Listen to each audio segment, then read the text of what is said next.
Be excellent to each other and party on.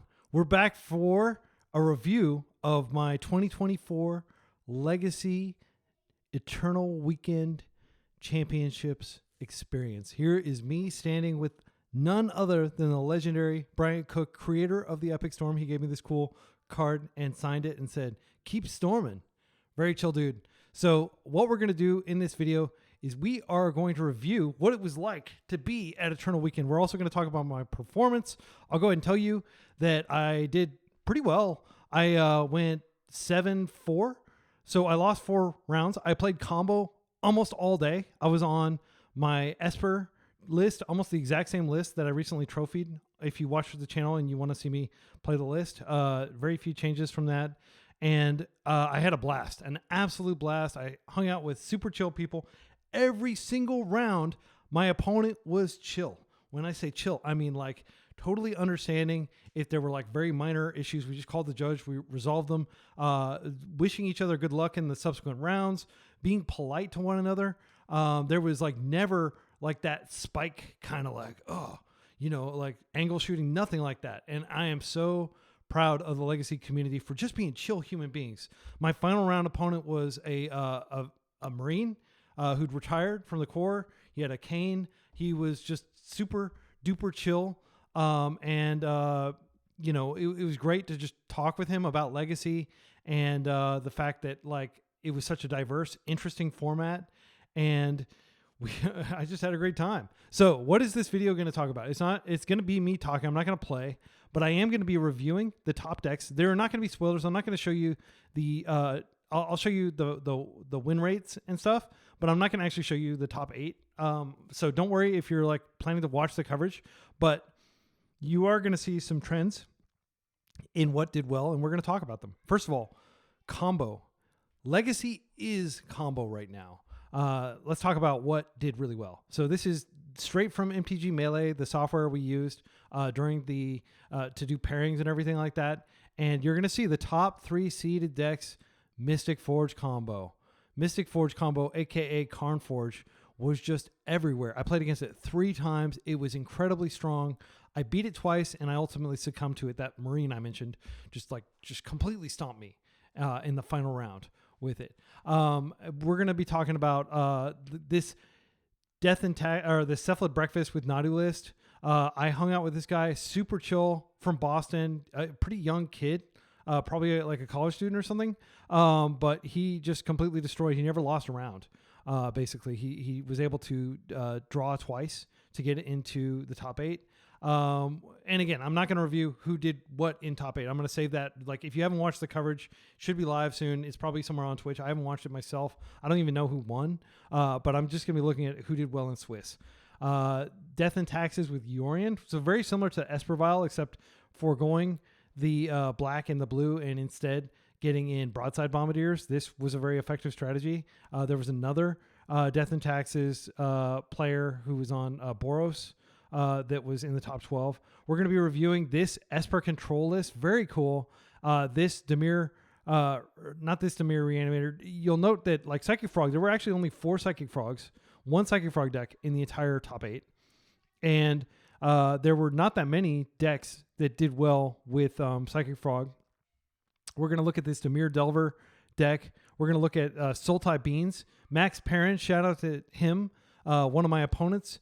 He just stomped me with Beanstalk, the bigger control deck, and he did very well, and he's a fan of the channel as well. So it was really cool to play against him and share insights on the matchup afterward. So we'll be talking about that, and we're just going to go round by round through my performance. First, I will show you, this is my list, and we can get like a visual view of it. Boom. So things you're going to note, this is playing 3 Murktides, 3 Bowmasters, and it's playing 4 Psychic Frog, 4 Tamio. That's the threat suite, and tons of interaction. 2 Prismatic Endings, 3 Thoughtseize. These 2 cards, Prismatic Ending and Thoughtseize, were incredible the entire weekend long. And then, 4 days, 4 Wasteland, and then just like a very responsible dual heavy mana base with a single basic island that we could fetch and a basic plains in the sideboard. Let's talk about the sideboard. consigns, hydroblast. I've got an entire sideboard guide basically here. I am going to be updating this slightly because I did learn a little bit from the tournament. First of all, I think the Lavinia should be a 4th consign, but I did play a Lavinia. So you can, I'll link to this in the show notes, but basically check out this if you want to play Esper Tempo. Esper Tempo did have a positive win rate. It was like 51%. There were a few other people that played this archetype. Some people were saying they played it because they saw me having success with it on MTGO. And yeah, it was a great meta choice, I think. I did a lot better this year than I did last year. Last year I went 6-5, and this year I went 7-4. And I was 6-0. So I was in kind of like the winner's bracket the entire time. And then I hit some rough matchups. Let's talk about that. So we're going to dive into my actual performance round by round. And I'm going to share my extemporaneous notes, not extemporaneous, contemporaneous. That's the word. So round 1. Oh, by the way, if you saw the thumbnail, Bryant Cook, super chill. I met a lot of cool people. I got to play against James Kisau, the Grixis control player, in one of the side events, which was really intense and fun, control on control. And it was like a total honor and privilege to somehow beat him, even though he's the bigger control deck. I think luck was definitely on my side there. The side events were a blast. I won most of the side events. I 3-0'd the first one. And I 2-1'd the other one that I did. I got my, it all came down to my opponent on Moonstompy, finding a line with one ring where they could essentially kill me, even though I had Murktide on the table, a 10-10 Murktide about to kill him. That was an incredibly tight game. Shout out to that gentleman, Fred, from Montreal. I hung out with this entire Montreal crew, and they were super chill. And Fred was one of the Montreal people. The other Montreal opponent I'll talk about in a little bit, Charlie Ardo. So round 1, Lawler Snake. Let's take a look at Lawler Snake's list. This was one of the 3 Mystic Forge combo decks that I faced, and I'm just going to do the visual view here. So I think these lists were basically all the same. I don't know that there were any interesting differences. This is a planar Nexus. But basically, I think the list is pretty solid. Obviously, the top 3 decks in the tournament.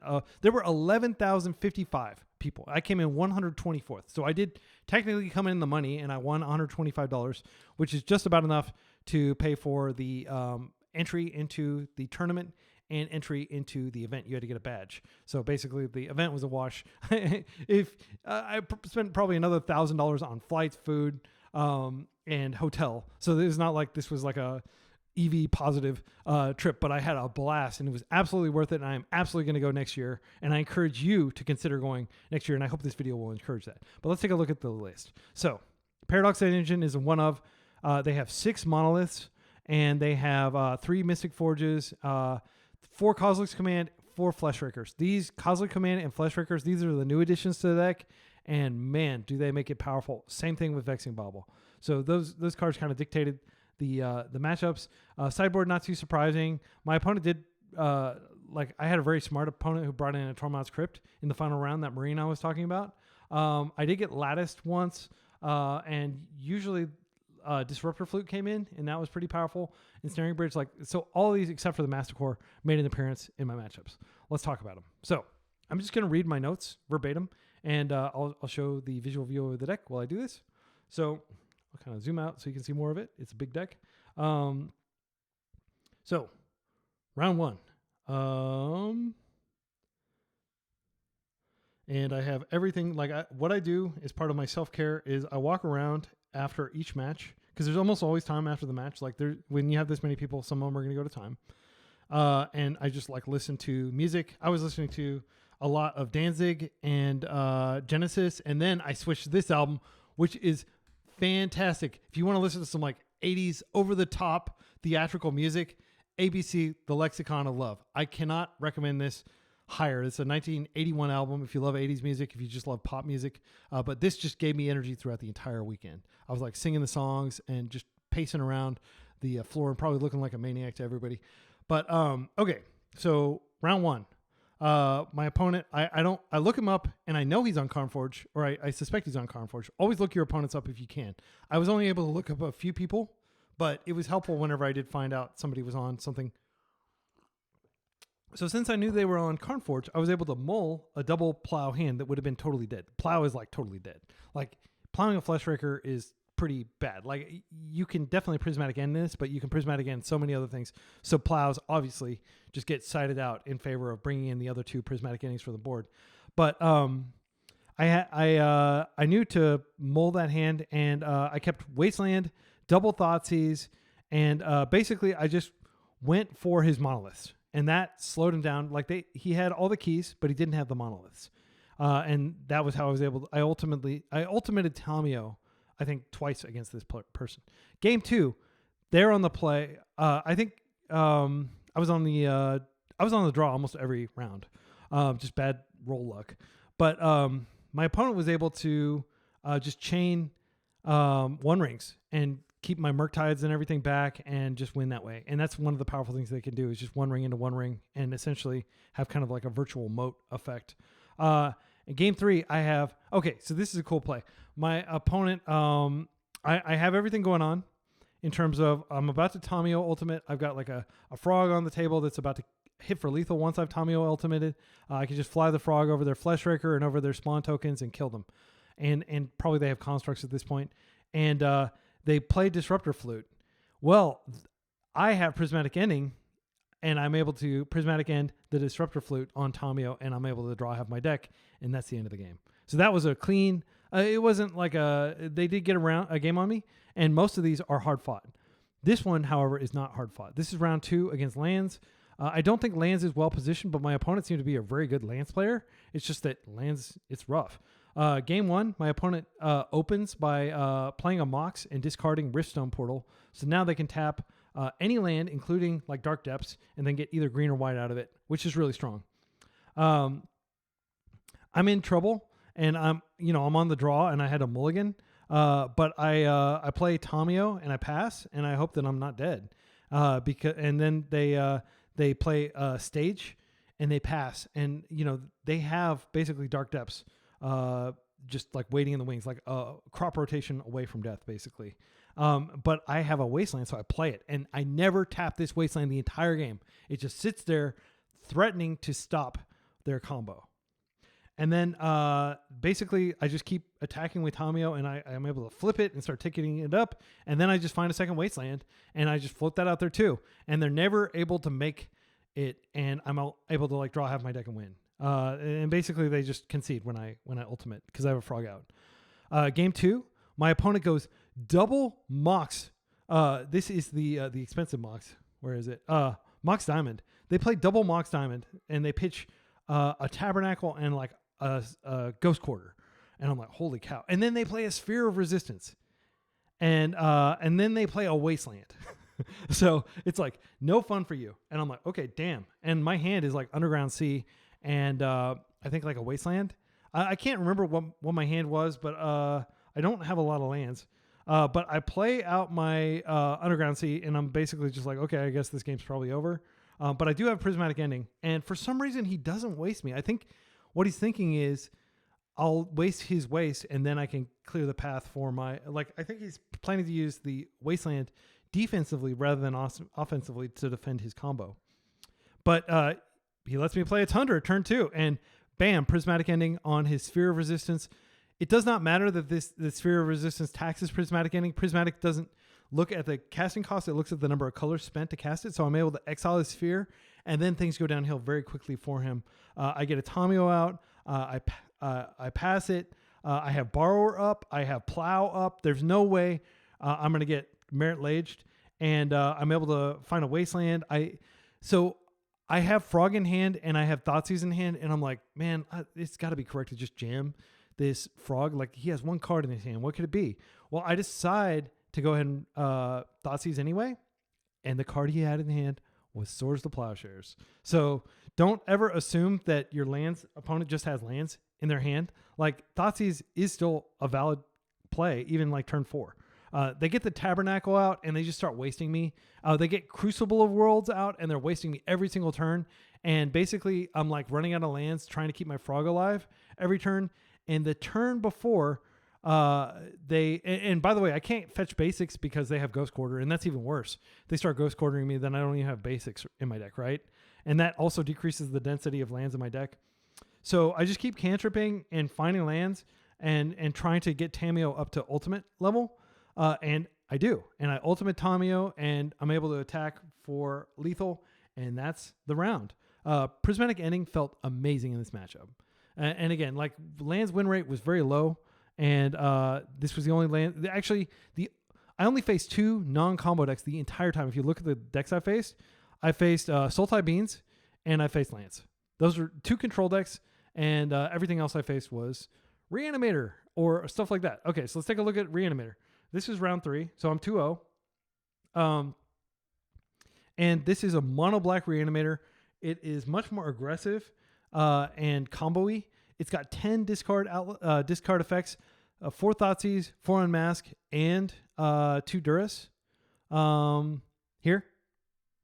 Let's see, where are the Duresses? I know they're in here. It's just like the art is weird. Yeah, here they are. They're going to shred my hand, and there's not a lot I can do about it. So I don't know that my opponent's on that. They just open, they mulligan twice, and I have no idea what they're on, and they just open with a swamp. And I'm like, oh, damn. So I don't have a force, and I'm kind of freaking out, but I have a daze.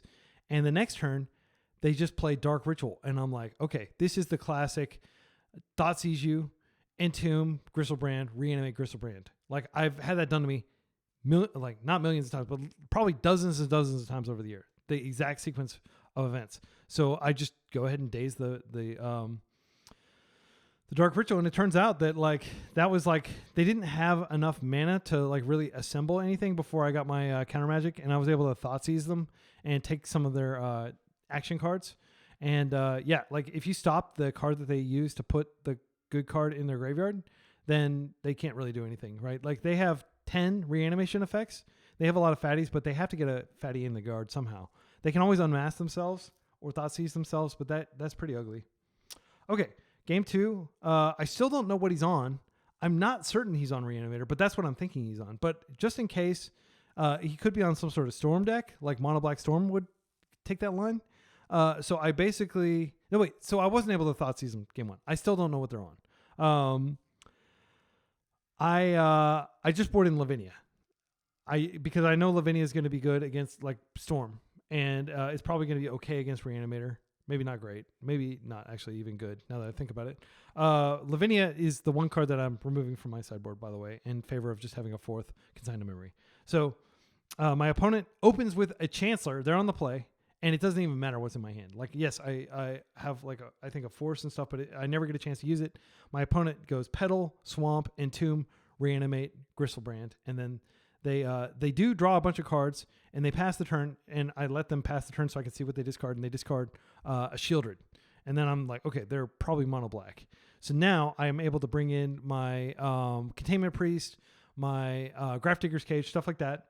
And basically, I just take a Disciplined Mole, and I get double force with a land and a Bowmasters. And I think in retrospect, it was 2 lands and a Bowmaster. I probably should have put the Bowmasters back and just kept the 2 land, but I wanted to keep Bowmasters because it's so good against Gristlebrand, but I think that was greedy. I should have kept the second land. Daze is one of my blue cards. So Force, blue card, Daze. And I think the other blue card is like a Ponder that I'm never going to cast because I always want to have Force protection up. And basically, he unmasked me twice, but I still have Bowmasters in play, and I still have Force blue card, and eventually I find the cage, and that ends the game. So I'm 3-0. Yeah.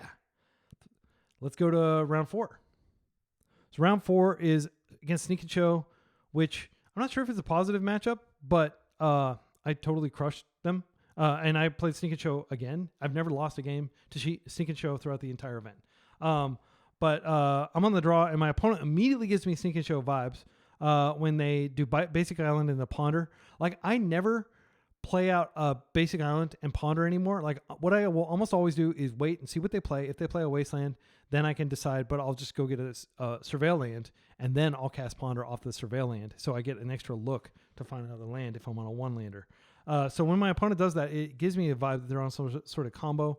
I'm able to Thoughtseize them, and they have Fluster, Spirit Guide, Sneak, and Show and Tell. So they've got 2 different enablers I've got to address, and they have lots of mana, and they have protection. So I take the Show and Tell, and I cantrip into a second day. So now I've got double days up. And what I do is I actually like do like an instep brainstorm after he passes, and he flusters it, and that was his protection spell. I think that was a mistake. I don't really care about the brainstorm. I was just trying to bait it out and get the brainstorm out of my hand to draw it to some other action. So eventually I'm able to get Frog down and then start drawing cards and pulling ahead, and I'm able to double daze his sneak attack, and then I draw enough answers, and I get there with Frog and Bowmasters. Game 2, I'm able to turn 1 Thoughtseize, and he shows me 2 Emrakul, 1 Atraxa, a Fetch Land, and a Simian Spirit Guide. So I take the Simian Spirit Guide, and then because I think I like my plan is my only path to stopping him is slowing him down, basically, and trying to win before he can. Because I can't counter, or if I counter his enablers, I'm not going to be able to Thoughtseize away all 3 of those threats, though. So the fact that he has 3 threats actually is a huge gift to me, because that makes me be able to narrow the focus and know that this game is all about stopping the actual show and tell or sneak attack. He brainstorms twice into my Bowmasters, just trying to find action, and I have enough counter magic to stop him, and he has a Red Blast in hand. So had he been able to find it, like, he might have been able to do something and maybe even get through my counter magic. But him having to brainstorm twice into Bowmasters, my Bowmasters token was huge and was hitting him every turn, and it ended the game very quickly. Round 5. This is against another Mystic Forge combo player, very chill dude, who's part of that Montreal crew. And this is a very similar list to what we had before. This is the sideboard down here, and you can see the mana base is very simple. 4 Urza Tower, 4 Urza Saga, 4 City of Traders, 4 Ancient Tombs, and 4 Planar Nexus, which is not rendering. And then same thing as the previous player, the mix of 6 monoliths and it looks like 6 keys. So I don't know what he's on, and I'm at table number 4. That's how well I'm doing, right? I'm like super nervous. And he plays a turn 1 Nexus, and then I'm like, okay, he's probably on Karnforge. So I surveil, and I am actually, this is one where I'm on the play. I surveil, and this is where like fatigue and just being nervous. I didn't sleep very well the night before because I was just like nerves, man. It's like really nerve-wracking to go against the best players, and you're going against them for 9 rounds, and you have to sleep, and it's just like you're tossing and turning, thinking about misplays you made in the previous like side event. Like I had a side event round where I punted against ninjas because I was not the beatdown, but I thought I was the beatdown, and then my ninja's opponent was able to just do crazy ninja stuff, get a whole bunch of Yuriko triggers, and kill me, even though I had like a very dominating board presence because I got greedy about drawing cards with Frog. So I'm like replaying those punts and stuff in my mind, and I'm not sleeping very well. And then, okay, so this is the first big punt of the day. I surveil, and I know my opponent's on Karnforge. I've got like my hand is like 3 lands and like 2 cards that don't do a lot, because I think it's like a daze or something else. Like maybe there's a wasteland or something. But like the last thing I need is a land. I need action. I need some sort of inner action. So I'm gonna surveil, and I always announce every phase. I go untap, upkeep, draw, and then I'm like, when I draw the card, I'm like, wait a second, I didn't resolve my surveil. And what I draw is a Tundra, and my heart just sinks. And I'm like, oh, damn. Like, they're not going to let me wind this back. I call the judge. I try to get them to let me surveil the Tundra away, but it's too late. So I have a hand of, like, all lands, basically, and, like, some cards that don't really matter against Karnforge. And I just had to land pass. And my opponent just turn 2 starts slamming. They slam Fleshraker, and then they use mana from like Lotus Petal and other stuff to cast the One Ring, and then the game's basically over. And they do pass the turn, and I'm able to draw what I would have drawn if I had surveilled, and it's a Force of Will, and that Force of Will would have stopped Glaring Fleshraker. So that tiny little punt of not being able to get the surveil trigger cost me that game most likely, because I was able to win the other 2 games, thankfully. Game 2. He has an explosive start. He's on the play. He's got Saga, Tomb, and a lot of other stuff, right? Like, the scariest thing your opponent can do is Saga, Ancient Tomb, Saga, that progression of lands. That just means you're going to be in the construct dumps. But I am able to turn to a Lavinia, and I'm able to dump my hand to Frog to just get this big item on the table that can block some of these constructs.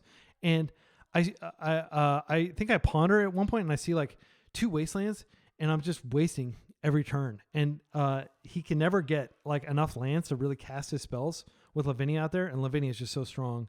And I just keep chumping with Bowmaster army tokens, chumping the constructs and hitting them with the frog, and I'm eventually able to get there.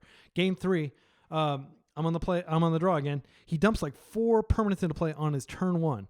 And I've got a Thoughtseize hand, and I'm like, oh, Thoughtseize is going to be great. Well, Thougeize is not great on the draw, unfortunately. And that's one of the things I learned throughout the league is like, you generally want to board out Thoughtseize and board in Prismatic Ending, especially in combo matchups like this, where they're like permanent-based combo. But I Thoughtseize him, and he's only got 3 cards in his hand. And he's like, oh, you're Thoughtseizing me? Well, taps his mana, boom, slams Disruptor Flute, and just names Tamio's backside, the Planeswalker side. And he's like, sure, here's my hand. It's 2 lands. And I'm like, damn. Like, I take 2 damage, and I don't get to take one of his cards at all. Then I pass back to him. At least I know that he's got lands. And I ponder, and I actually see 2 wastelands. I decide to keep those. And you might be thinking, like, why are you keeping lands when your opponent... why are you keeping wastelands on top when your opponent has those cards? But I did have a Tamio, I think. And I was, like, progressing the board a little bit. Right. And eventually, after I wasted a bunch, I got like kind of a baby Murktide. It was like a 5/5 Murktide. And my opponent just wasn't able to really do a lot there because I kept wasting them. They eventually got the ring out, and then they got Karn, and they grabbed Ensnaring Bridge. But I had Bowmasters, so they weren't really able to. They activated their ring 1 time. And so they only had 1 burden counter on it. And so they were only taking 1 a turn. But I just kept attacking them. And eventually, they got pretty low, but they used Karn to grab Ensnaring Bridge. Okay, it's not going to let me make it bigger. But Ensnaring Bridge... Oh, wait, I can make it bigger here. Let me show you. Let's see. Ensnaring Bridge, I think if I float over it, it'll make it bigger. All right, I'm wasting everybody's time here. Okay, this is as big as it's going to go. Let's zoom in a little bit. Okay, so Ensnaring Bridge, if you're not familiar with it, oldie but goodie. Creatures with power... greater than the number of cards in your hand can attack. And so basically this is their equivalent of moat. They can't be attacked anymore, and they can win through, through pings off of just casting stuff into Fleshraker, right? And so they can lock down combat as a win con for both players, and they can win through their alternate win con of Fleshraker. So I'm like, damn, this sucks, but I have Prismatic Ending. I Prismatic End, and I attack and do a ton of damage, and then I attack them. I don't even attack Karn because I want to kill them. And then what they do is they minus Karn, and they just play. They just get Ensnaring Bridge from exile, where I Prismatic Ended it. And I'm like, oh yeah, that's right. I forgot they could do that. They play it, but they're at 2 at this point. They have a 1 ring with 1 burden counter, and I have a Bowmaster in my hand, so I'm able to just ping them for the final damage, pass, and they die to their own 1 ring. So that was really tight. And this is not a match where I think we're favored, but I did beat it twice, so I consider that a gift. All right, next round, yet another combo deck. Oops, all spells. Solid player, fan of the channel, really chill dude. And they are on Oops, and they're on a more resilient Oops list than what a lot of people play. There's no, Elvish Spirit Guide. There's no green in the deck. It's just a straight blue-black list. They do have a single Reanimate, which is consequential. So, they're on the play. Okay, so beating Oops when they're on the play and you don't even know you're up against Oops. It was like phenomenal. Like my luck was insane this match. So I get a nice mix of lands and spells and a Force of Will. So as I've always said, if you have a Force of Will hand and you don't know what your opponent's on, you should keep it generally if you have a few lands. And so this was a great hand. And my opponent immediately plays one of these multi-face lands and Thoughtseizes me. And they take the Force. And I'm like, okay, that sucks. But I do have a Thoughtseize in my hand, and I Thoughtseize them back. And this is the problem. They have the Balustrade Spy, which is their win con, and they also have a Reanimate. So even if I take the Balustrade Spy, they're still going to be able to just reanimate it. So I can't really take this. And if I take the Reanimate, I'm leaving it with them with that. So what I do instead is I just take one of their lands. Because their lands are also spells and can be Thoughtseize, like this Hydroelectric Specimen and stuff like that. So I take the lands, and then I have 2 wastelands, so I just keep wasting them over and over. And I ponder, I find some wastelands, and I just keep wasting them. And they Cobalt Therapy, like I think they get like a Brainstorm out of my hand, and then I draw a Force, and then they eventually get a Narcomoeba, but they're like reluctant to flashback the Narcomoeba because they're like, I don't think they're lucky enough to draw yet another Force, like a second Force at this point, because I haven't seen that many cards in my deck. So they just keep it out there. But I'm able to like Bowmaster it, so now they don't have the option of flashing it back. And then I just, waste them repeatedly while beating them down. I get a Frog out, I get a Murktide, and when they eventually go for it, I have double Daze in hand, and I also have a Force and blue card. So it's like super touch and go. I needed to use all those disruption spells to stop them, but I did stop them. Game 2, I'm on the draw again, and I mull twice. And these are very disciplined mulls, but my mull to 5 is insane. It's Lavinia, Ponder, Brainstorm, Force, and a fetch land. Like I couldn't choose better cards for my 5-card hand. So they go Petal Go, and they're on a slow start because they know I play a ton of disruption. And they are fans of the channel, so they realize that like I'm a control player, and that I play super careful against these explosive glass cannon decks. So I get Lavinia out, and I just start beating him down, and I find a Surgical Extraction, which is great. And I get him down to 10, and when he's at 10, he's like, I think I should go for it. So he does go for it. And I decide to let the Balustrade Spy resolve, and he flips his entire deck. So I Surgical the Narcomoeba after looking through his deck, and then he casts Memory's Journey, and I'm able to force the Memory's Journey. And then his plan was to because I had Lavinia out, Dread Return wouldn't have worked, but he could have, if he had the creatures on the table, he could have Dread returned Poxwalkers, gotten 3 zombie tokens, and then he'd have 12 power on the board, which would overpower my Lavinia, and then he'd just beat in, and he'd have like three draw steps to kill me aggro wise. But because I was able to force the Memory's Journey, literally every card I drew mattered. The Surgical mattered. Every single, Wasteland I drew, like everything to disrupt him. So I had to use the full whale to be able to beat this player. But very chill dude. And shout out to George, who played an Esper list and said that like they thought they did it based off of the Be Excellent channel. So it was great to meet lots of fans. Lots of people coming up to me saying, "Be excellent." I was like, party on. All right. So this is where things started to fall apart. I'm 6-0, and I've never done this well in a major tournament. And like at this point, like I'm probably like one of the top, like in the top 5 or 6 players at the entire event. But I have really nightmare matchups, and Painter is a nightmare matchup. Painter is a nightmare matchup for all blue decks. They have 6 main deck Pyroblasts, and they also have Urza Saga. And it turns out, I have a blue threat heavy hand with like Murktides and Frogs and stuff like that. And my opponent has 2 blasts, and I just keep playing threats, and they just keep blasting my threats. And I'm not going to pitch my Force to like pitch a Frog to protect a Frog. I just don't think that's right. But they get, Saga, Tomb, Saga, like precisely what I was describing earlier. Or if you just slam enough constructs, there's nothing I can do. And they just run me over. And at that point, I'm pretty tilted. Like it was a total loss. That match was just devastating. So we go into the next one, and I'm kind of like playing tilted. And this was like the lowest point of energy for the entire event for me, because after this, I went and like pumped myself up, listened to that ABC album, and just like like doing some squats and stuff, and just trying to pump myself up. But game 2, I was actually getting into a pretty favorable board state, and I think I had the game kind of locked up with Frog. I had Thoughtseize my opponent, and they showed me that they had a Fury, a Pyrogoyf, and like some other cards. I can't remember, but they drew into the Painter Grindstone combo, but they didn't actually have.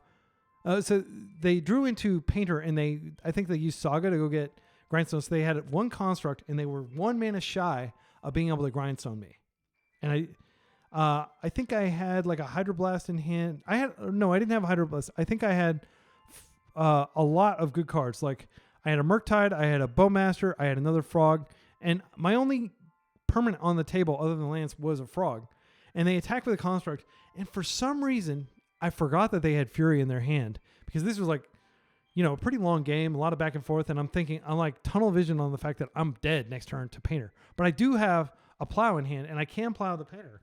So for some reason I decide to pitch everything but the Plow to the Frog, make it 5/6, and block the Construct and kill the Construct just to get that threat off the table. But after combat, they pitch a Pyrogoyf, they pitch Fury, They pitch Cast Fury and they kill my frog. And then I'm left with Plow in hand. They only have like 2 cards in hand. So I Plow the Painter, and then they basically Pyroglyph, and they just kind of like keep drawing cards, and like Pyroglyph keeps attacking me. I keep drawing Bowmasters and chumping, but it was like a huge mistake to pitch those cards to Frog. I should have just like dealt with the constructs later and focused on like clearing the board and trying to continue to press my advantage. And my opponent even said that like had I not made that punt block and just being a coward, that I probably would have won the game. Now, realistically, I would have lost game 3. They would have been on the play, and they would have had, I think, 7 blasts in. They have an extra blast they bring in, and just like 4 Blood Moons would have come in. Another Pyroglyph. Pyroglyph is just such an insane card against blue decks. So I think we were doomed, but that punt hurt, and that was the biggest punt of the entire event, in my opinion. Now we go to round 8. So I am now 6-1. And I am doing lots of squats and stuff. And we play a very good interactive. This is a great round against Beanstalk. And we almost go to time with just 2 games. So the first game, Max, shout out to you, fan of the channel. Thanks for repping the beans, even though beans are not favored. But there were a couple beans in the top lists. He wins the die roll. And I only have 1 land, but it's a very threat heavy hand. I don't know what he's on. So I turn 1 Island Tamio. I decide to get the island just because I don't want to get wasted out of the game. And I suspect if he's a fan of the channel, he's probably into tempo or control. So there's a very good chance he has wastelands. And he pushes Tamio. I draw a Daze and a Ponder, and I find a fetch land, and I get my Underground Sea. I Thought Seize him, and he tries to hide the Beanstalk with a Brainstorm, but I daze the Brainstorm, and I'm able to take the Beanstalk out of his hand. He top decks a Frog, and he proceeds to push or cut every threat I play. And then he gets a Giant Murktide and finishes me off. So it was like him being on the play and basically tempoing me out, I think, and me having to spend a whole lot of time and energy just dropping the Beanstalk plan. Because I knew, like, you always force Beanstalk. You always Thought Seize Beanstalk. You never let Beanstalk hit the table. I also later would like Prismatic End the Beanstalk in game 2. Let's talk about game 2. So I only boarded a couple cards because this is a rough matchup, and I didn't expect to play it because Beanstalk is not like in a good state right now, in my humble opinion. But we play like a full 30-minute game. We take turns killing one of those frogs and Tamios. He has Carpet, which basically invalidates my tempo plan. And I just don't even crack my wastelands. I just keep him out. So I've amassed a ton of mana. He's amassed a ton of mana. I successfully Bowmaster one of his Brainstorms. So I'm not doing bad by any means. I get like a small Murktide out. But the longer the game goes on, the more favored he becomes. He Lorien reveals and draws 3 cards. That's pretty backbreaking. And then he is able to Murktide and then Murktide again. So he's got a 14-14 and a 9-9. And I have a Frog out, and I actually want to draw the card. So I just plow the 9-9 and leave the 14-14. And I'm like desperately trying to find Brazen Borrower. I'm trying to find, a plow, a second plow, just cards that can block. And we get into a state where like I successfully chump his Murktide, his 14-14 Murktide, like 3 turns in a row with like frogs, Tamios, like anything basically. And I've got Force in hand, but I don't have a blue card in hand. And I've got him down to like 2 life. Like I've been hitting him really hard with my Bowmasters tokens. We Bowmastered one of those Bowmasters a whole lot. It was an incredible interactive game. The best game probably I played of the entire tournament. Finally, it comes down to me pondering. I've got 2 cards in hand. So I've got Force, and I have nothing. I've got a Force, but I don't have a blue card, and I don't have a land, and I need some sort of flying threat. And I have a total brain fart, and it doesn't occur to me that I don't have a second blue source to cast a Murktide if I find it. I just am not even seeing Murktide as an out. But all I needed to do was put a Murktide in play, and he wouldn't be able to attack, and I'd be able to kill him. So I would have won the game. But instead I keep it dazed, so I'll have a blue card to pitch to Force in case he finds removal. And then sure enough, I shuffle my Ponder that I get off of like another brain. I'm just cantripping like crazy trying to find something, right? And the card I draw off of Ponder after the shuffle is a Murktide that I cannot cast because I don't have 2 blue mana. So it really came down to that. But amazing games, and I'm so thrilled that I got to play against him and that he did so well. I think he ultimately was like in the top 12 or something like that. Ranked 16, yeah. And you can see that like 9-2. In fact, the only game he lost against World Order combo and he lost against Mystic Forge combo, but he went against combo and unfavorable matchups all day. Prison is extremely unfavorable. The fact that he beat it twice, he didn't have to go against Painter, but he did have to go against Eldrazi, winning against Eldrazi. Yeah, like, and he even won the Sultai Beans mirror. By the way, Sultai Beans had a slightly positive win rate. Oh, let's take a look at the win rates for the entire event. I'm going to take a break from this. Oh, by the way, these are the people that top aided. Again, I'm not going to tell you who won, but very chill Painter player. I spent a lot of time talking with him. And this is the kid from MIT that was playing the cephalids. He's got his cephalid out. Super chill kid. Like, just, I'm so proud of his accomplishment. Like, he just went in and played really hard, and he's like grinding on MTGO and stuff, and just doing great. So shout out to him. Yeah. So this is the place, and then I'll talk about this in a minute, but let me get to the actual win rate tweet. I think there was a tweet where somebody had the win rates. It might be a Reddit post. Oh yeah, here. The Reddit post. Okay, so let's take a look at the win rate, and then we'll finish the coverage of my personal experience in the tournament. So Reanimator was the most represented deck, but it only had a nearly 53% win rate. So that's pretty good. Tempo did not do that well. It was barely positive. It was not as represented. So if you look, that's a total of 272 frog decks. But of course, the Beanstalk decks had frog, and there were 13 Esper Tempo, which had higher than a higher win rate than the pure blue black represent, but did have a lower rate than the Reanimator deck that I so loathe.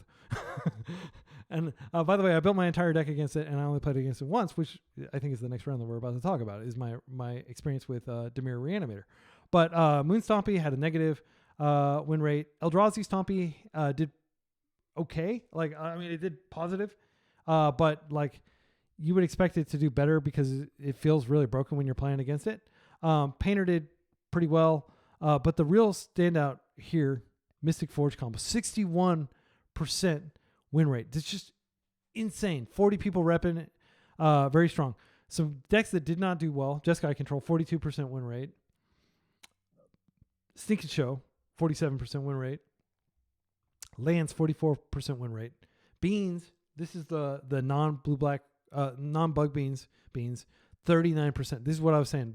Beans is structurally unfavored right now, in my humble opinion. And then some combo decks like the Epic Storm, which is extremely skill intensive, and Green-White Depths. I'm actually surprised this didn't do better because it is a really solid deck, but I guess it was a very bad tournament to be playing a fair deck, even a tempo deck. Tempo decks in general were not well represented. So now let's jump over to the next round, which was me playing against Parker Zachman, really chill dude. And I'll go through my coverage of that, but I mean, this is like the vanilla list. I don't think there's anything special about this list. This is the same list I've been fighting on MTGO for like a year at this point, basically. Okay, so, and this was the last round of the night, so I was like pretty damn tired. I mean, playing 9 rounds, and it's actually like closer to like 12 hours because of all the time in between rounds when people are going to turns and stuff. So I faced Blue-Black Reanimator, and I won game 1. We just wastelanded a bunch of and dazed a bunch, and it was just like a real tempo shindig. Like it was, we were doing a real hoedown. We were doing the do-si-do with like wasteland days. Like, it was really exciting, and ultimately I won. I even did like the daze my brainstorm to save one of my tundras at one point because I thought the tundra would be valuable, and I burned a wasteland and a daze just to save that tundra from his wasteland. So it was a high price, but I was able to Murktide, and Murktide closed. And if you look at this list, there's like basically nothing to stop Murktide except for a single Brazen Borrower in the list. So I knew Murktide was going to be strong. Game 2, I kept a solid hand without force on the draw, and frankly, I shouldn't have. Like, I didn't have turn 0 interaction, and he just entombed and reanimated the Traxa. And frankly, it was just a bad, undisciplined keep on my part because I was tired. And when I get tired, I start to think like defensively and like, you know, playing not to win, playing to not lose rather than playing to win. And for some reason, I thought like, okay, maybe you'll have a slow keep, but you know, hope is a trap. Don't ever hope prepare. And he mulliganed, disciplined. Like, I think all 3 games he mulliganed, and I did not mulligan all 3 games. But game 3 I did mulligan, and I got a pretty decent hand. Tamio plus days plus waste, fetch land, dual, and he went to 5. So he's mulliganing aggressively. And so this is a game where I just got completely flooded. He was able to push my turn 1 Tamio, and I used days to protect it, but he had a second push. I drew like 4 or 5 lands in a row, basically. I mean, there was nothing I could do. It's just variance. Like, I was brainstorming to put lands back and shuffle them away, but I just kept drawing lands. Yeah, it's just bad beats. But I never saw my sideboard cards. But, I mean, that's going to happen. Across enough rounds, you are going to get flooded. Thankfully, I never got screwed.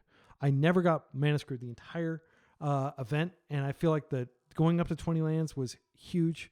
Of course, Wasteland, a lot of times I was activating the Wasteland or tapping the Wasteland to pay for clues, tapping the Wasteland to cast Bowmasters. So I'm staunchly on 20 lands at this point. I think if you're going to play tempo, don't be afraid to go up to 20 lands. All right, day 2. I got a pretty terrible night's sleep, actually. And I came in, and don't worry, these are going to go very quick. This one, I don't know what my opponent is on round 10. Oh, let's bring up the visual view. But I keep a Tamio Force, double Thoughtseize, Plow, and Waste hand. But there's only a single fetch. And my opponent gets really tilted because they're like, okay, what are the chances after all these rounds of playing against combo players that I'm up against a tempo deck? And they keep a single fetch land hand, and they fetch to get their surveil land, and then I waste that. And then they're basically just chilling, discarding to hand size for a few turns. And it's not really interesting there. I get Tamio out. I'm able to... it's my only... so I kept this hand, basically this one fetch hand, and I was seriously considering just getting an island because I didn't know what they were on. And they just put the fetch out there. So I did fetch the Underground Sea because I had Thoughtseize. And my theory, after talking with Joyful Waffle, shout out to Joyful Waffle, was that if you are on board as a tempo player, if you have a Tamio out, if you have another Goyf out, something like that, your opponent is unlikely to waste you immediately because that's a tempo negative play and that allows you to accumulate advantage. So I was like, you know what? Instead of getting the island, because I did have cantrips in my hand and I would have been dead basically in the water if my opponent had wasted me. But I did go for the Underground Sea because I wanted to Thoughtseize them. And sure enough, I was able to Thoughtseize. They didn't have any interaction, and I was able to just keep taking their good stuff. And when my opponent surveils, they reveal Emrakul, and they have to shuffle their graveyard, and then I know for sure that they're on, because they use this blue-red Thundering Falls. I knew that they were on Sink and Show. So, I seize both of their ponders and just leave them with Fatties and Enabler. Like, basically, they have to draw a whole lot of lands to be able to combo me. And then I just find more Wastelands, and I just beat them to death with a Bowmaster's army. It takes like 9 turns.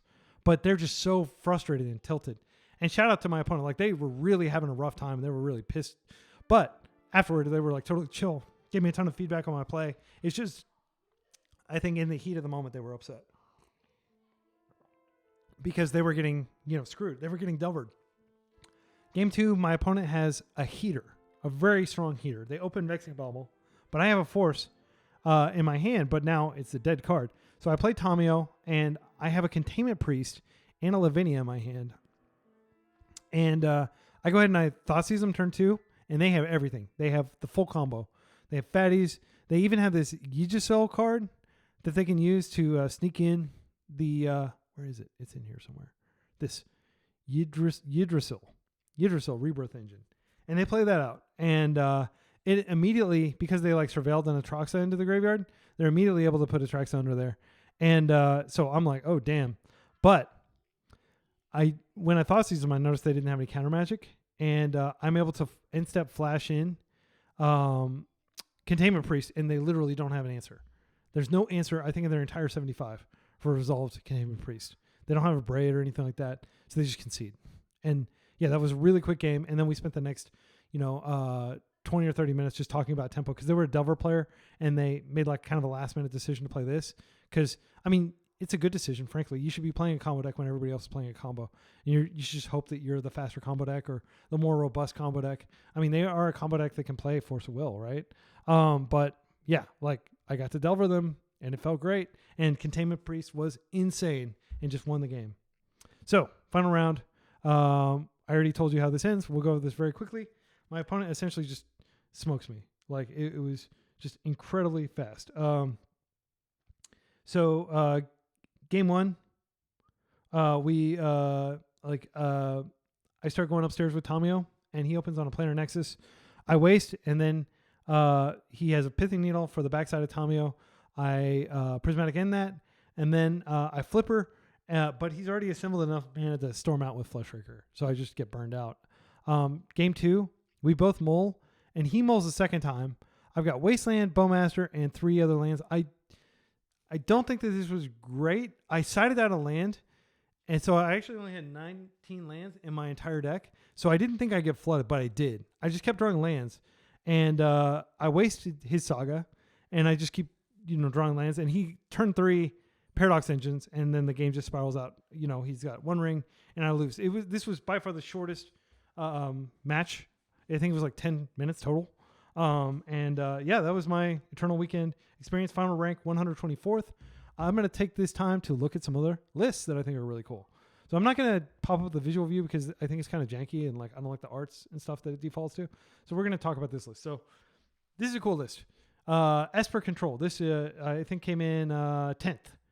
And so this is not tempo. It doesn't have Wastelands. It does play 20 lands. And by the way, if you look, and I did consider playing Stoneforge, Stoneblade, but I don't think I saw a single Stoneblade in the top 100. Other than Death and Taxes decks, but not like a blue Stoneblade deck. Okay, so double Kaito. This card apparently is really good, and I am going to get some, and you're going to see this on the channel. But the way that he leverages this, the ninjutsu, he doesn't play ninjas, which I think is a mistake. I don't think ninjas are strong in 2024. But the way he leverages this is he has 3 Tamios, 2 Snapcaster Mages, 2 Orcish Bowmasters, and 2 Baleful Strix. These 6 creatures can all attack and get like an ETB trigger, and then you can bounce them. So it's actually beneficial you're bouncing them to hand. So this is really good synergy. And of course, Tamio creates a clue. She costs 1 mana. You can have a Kaito as early as turn 3 with like Tamio also creating clue tokens and stuff like that. Very strong. 2 main deck spell bombs, which was good. And I'm not sure what we'll take a look at what they faced. And then triple Thoughtseize, double Prismatic Ending. So very similar to my list in philosophy. The main difference is the threat suite did not include Murktides, and instead they were using Kaito. And they had this nice Teferi. And that they were not playing day. They had a single days. Okay. And this is what I sing the praises of, the one-off days, because people do not expect days. And once you daze them, they just assume your entire deck's full of dazes. But it's not. You have very minimal commitment to tempo, no Wastelands. I am going to play this list, but I'm not going to play with these basics. I'm going to play with Wastelands. But I'm gonna try this. I think Daze and Wasteland are too good right now to not be playing tempo.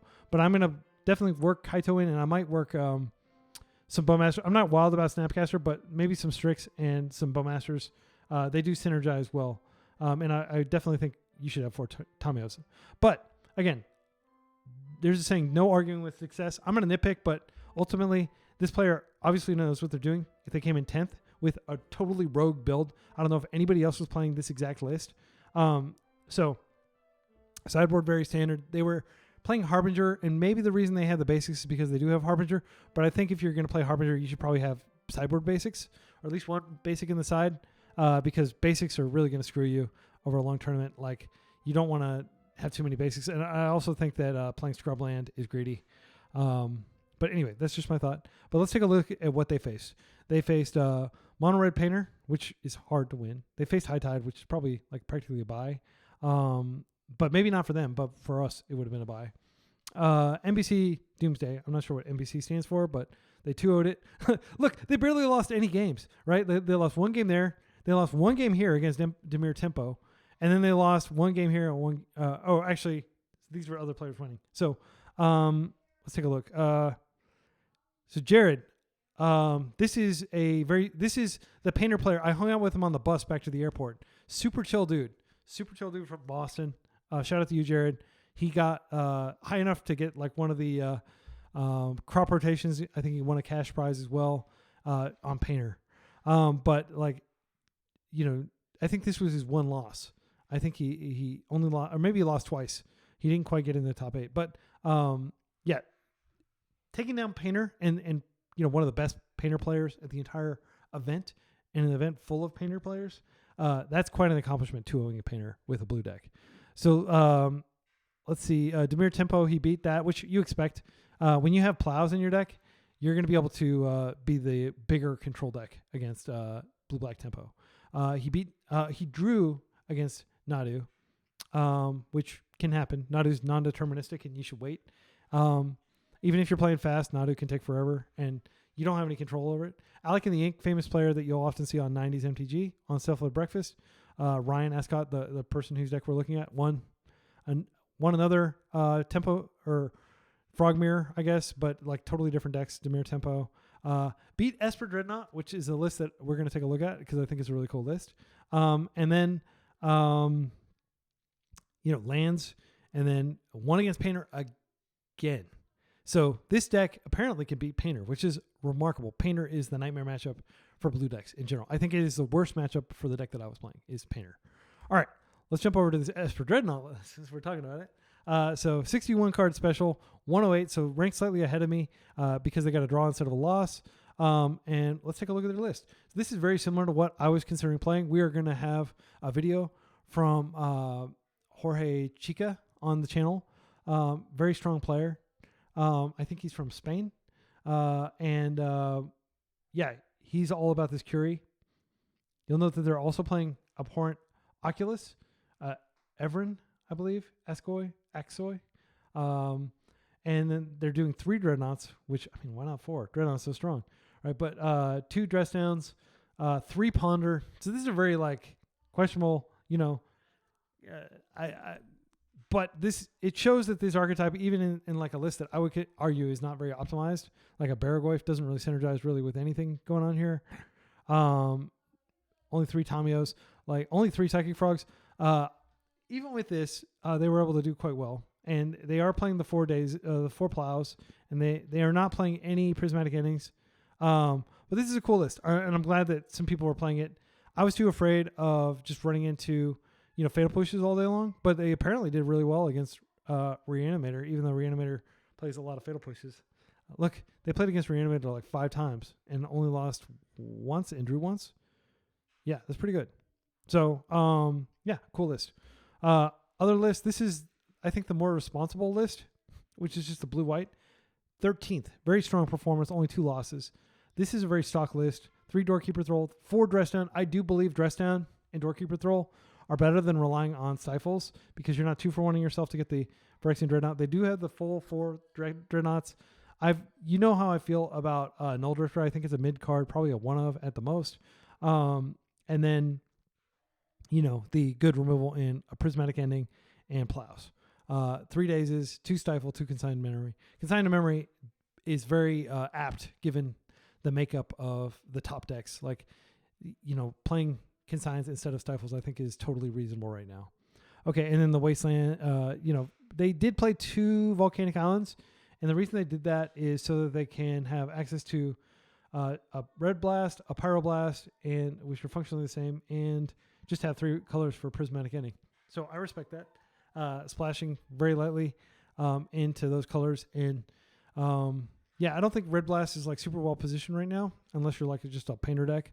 But I still think it's pretty cool. It is so tilting that they're showing.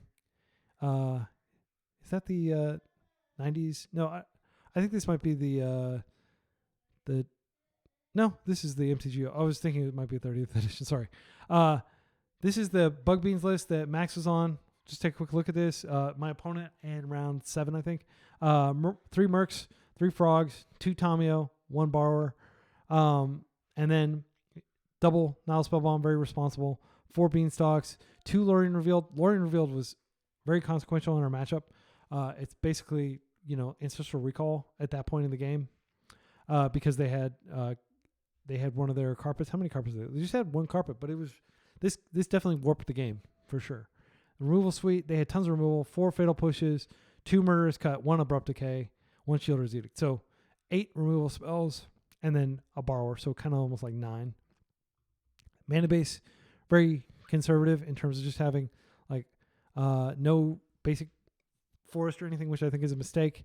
No, I think it would be a mistake to play a basic forest. I want to wholeheartedly endorse this list. I think this is really well designed And obviously the proof is in the pudding. They went 16, like the highest placed Beanstalk player.